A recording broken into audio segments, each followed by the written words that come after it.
بسم الله الرحمن الرحيم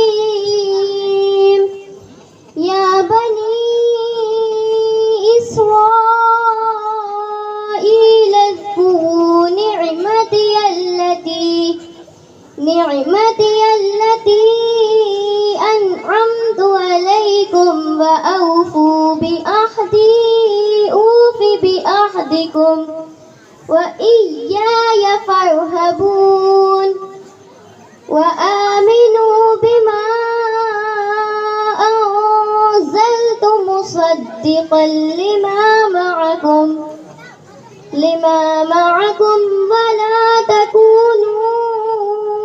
أول كافر به ولا تشتروا بآياتي ثمنا قليلا وإياي فاتقون ولا تلبسوا الحق بالباطل وتكتموا الحق وأنتم تعلمون وأقيموا الصلاة وآتوا الزكاة واركعوا مع الراكعين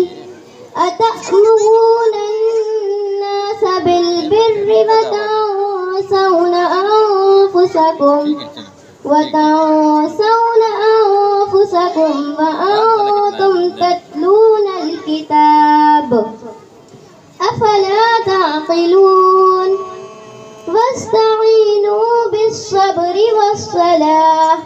وإنها لكبيرة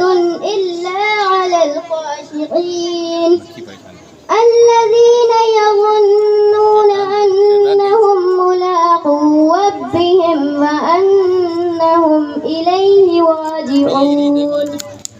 السلام عليكم ورحمة الله وبركاته.